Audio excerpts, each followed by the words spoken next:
আজকে আমি বাড়িতে বানাবো হোমমেড সেরেলাক।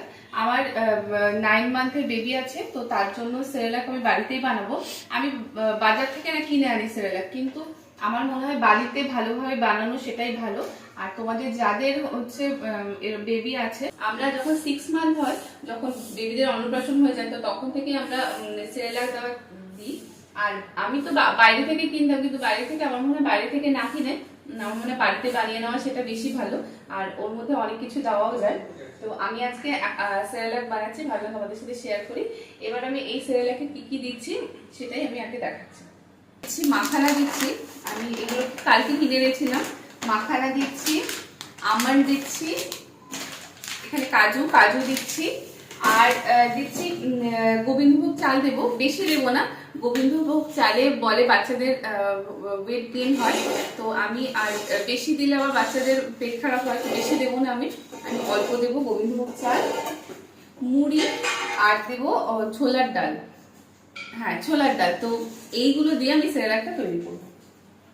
আর একটা কথা বলে দিই, আমি এটা দিয়ে দুটো রেসিপি বানাবো বাচ্চাদেরই, একটা 9 মান্থের আর একটা তোমরা 1 বছরের পর থেকে এটা দিতে পারো। ওটা হচ্ছে হেলদি একটা লাড্ডু হয়, তো ওটা আমি বানাবো আমার বাচ্চার জন্য। ওর এখন বয়স 2 বছর 5 মাস, ওর জন্য আমি হেলদি লাড্ডুটা বানাবো। আর 9 মান্থের বেবির জন্য আমি সেরেলাকটা বানাচ্ছি। তো যা যা ইনগ্রিডিয়েন্টস আছে, তো এগুলো দিয়ে লাড্ডুটাও হবে আবার সেরেলাকটাও হবে। প্রথমে আমি মাখানাটাকে রোস্ট করব। আমি একটুখানি ঘি দেব, এইটুকুনি ঘি দিয়ে আমি মাখানাটাকে আগে রোস্ট করে দেব। কারণ এটা যেহেতু সেরেলাক হচ্ছে, আর সেরেলাকটা তো জল জল হবে না, একটু গুঁড়ো গুঁড়ো শুকনো শুকনো হবে, তো তার জন্য ঘি তো আর পরে যাবে না। এর জন্য আমি রোস্টের সময় মাখানাটা রোস্ট করার সময় আমি ঘিটা দিয়ে দিচ্ছি, তাহলে ঘিয়ের ফ্লেভারটাও আসবে, আর ঘি তো ভালো।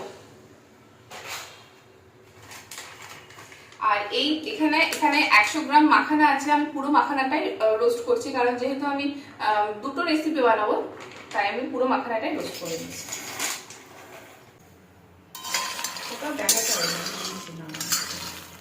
মাখানাটা ভাজা হয়ে গেছে। এবার আমি যা যা আছে ওগুলো একসাথে ভেজে নেবো। কাজু, আমন্ড আর চানাটা একসাথে ভেজে নেবো।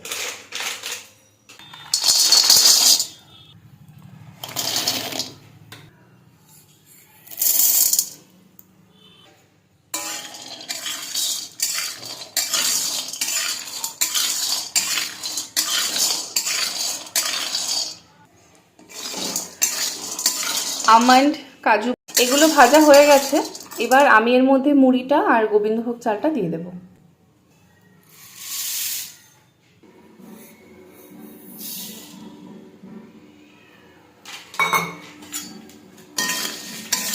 সবগুলো যেহেতু ভাজা হয়ে গেছে, আর মুড়িটা গোবিন্দভোগ চালটা আমি বেশি ভাজবো না, তাই আমি 5-6 সেকেন্ডের মতো আমার ভাজা হয়ে গেছে।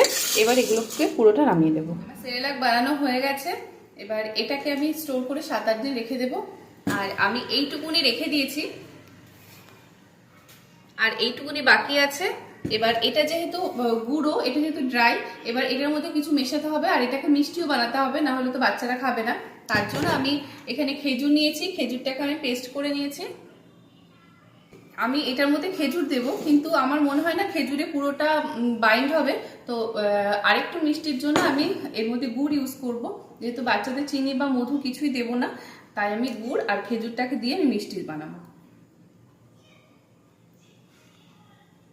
এটা আমার মাখানো হয়ে গেছে, আর ঠিক এরকম একটা ডো তৈরি হবে। এবার এটাকে আমি হাতে ঘি নেব, ঘি নিয়ে এটাকে আমি লাড্ডু মতো তৈরি করব। আমি হাতে একটু ঘি নিয়ে নিয়েছি, আর এটাকে যেরকম আকারে মনে হয়, মানে যেরকম ছোট হোক বড় হোক তোমরা করতে পারবে। আর আমি আমার মেয়েকে এটা করে দিই, ট্রাই করে দিই, ও ভালো খায় এটা। যখন একটু দুপুরের খাবার আগে বা বিকেলের দিকে, যখন ওদের তো একটু খিদে থাকে, আর আমাদের বড়দের মতো ছোটদেরও দেখবে যে একটু মাঝে মধ্যে একটু এটা ওটা খেতে ইচ্ছা করে, তখন এটা দিলে ওদের পেটটাও ভরে যায়, আর অনেক হেলদি এটা। আর পেট ভরে যায়, হেলদি হয়ে যায়, তো সব কিছু দিক দিয়ে এটা ভালো। এর মধ্যে যদি তোমরা মনে করো যে একটু ঘি দিয়ে দেবে, মানে ডোটা তৈরি করার সময়, তো তখন একটু ঘি দিতে পারো। আর এরকমভাবে যখন বানাবে, না হলে হাতে লেগে যেতে পারে। এটা তোমরা ফ্রিজে স্টোর করে রাখতে পারো, এটা যেহেতু খেজুর টেজুর থাকছে, তো বাইরে হয়তো দুদিনের বেশি ভালো থাকবে না, তো তোমরা ফ্রিজে স্টোর করে রাখতে পারো, বা অথবা দুদিনের মতো বানাবে, দুদিনের মধ্যে এগুলো বড়রাও খেতে পারে, বড়দের জন্য অনেক হেলদি, যারা ডায়েট ফলো করো তারা এগুলো খেতে পারে, ভালো লাগে। আমার লাড্ডু বানানো কমপ্লিট, আর এই কটা হয়েছে। যে যে গুঁড়োটা দেখলে ওটা পুরোটাই করে ফেলেছি আমি, তো এই কটা হয়েছে, অনেক কটাই হয়েছে। আমার মনে হয় একদিনে এটা উঠে যাবে, কারণ বড়রা বাচ্চারা দুজনাই তো খাবে, আমিও খাবো, বাড়ির সবাই খাবে। আমি এখন একটা খেয়ে দেখছি কেমন হয়েছে। ভালো হয়েছে, আমি তো খেলাম, আমার খুব ভালো লেগেছে, আর সবসময় ভালোই লাগে।